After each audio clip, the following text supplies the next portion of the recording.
Et d'ailleurs, à ce propos, comment est venue cette appellation de l'Wahhabiyya?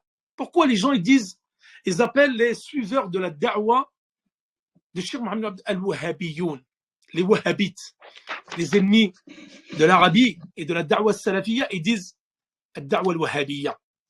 Ça, ce sont les ennemis du tawhid. Les ennemis du tawhid qui sont jaloux de cette da'wa, qui veulent que les gens restent dans l'ignorance, qui restent dans le shirk, dans le politisme, dans la mécréance et dans l'innovation.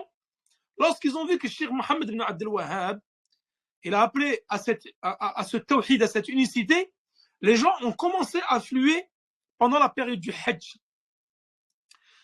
Et donc, ils ont répondu à l'appel de ce cheikh, et ils ont commencé à exporter cette da'wa-là dans leurs pays respectifs.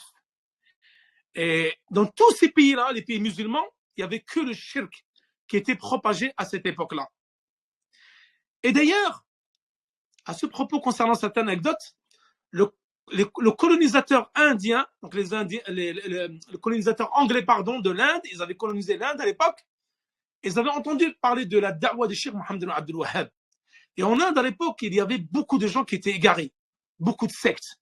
Les gens étaient détournés de la vérité. Et ça a arrangé les Anglais. Parce que pour eux, ils ne faisaient pas de djihad, ils ne cherchaient pas à libérer leur pays de l'oppresseur et du colonisateur. Ils étaient dans l'adoration des tombes, dans le shirk, le politisme, etc. Mais lorsqu'ils ont entendu l'appel du Cheikh Mohammed ibn Abdel Wahhab, ils ont commencé à se réveiller. Donc ils ont commencé à vouloir faire le djihad contre les Anglais. Les Anglais, ils ont pris peur.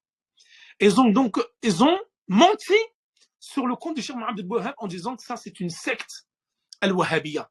Et il y a certains savants qui disent que c'est de là qu'est parti le mot Wahhabiyya.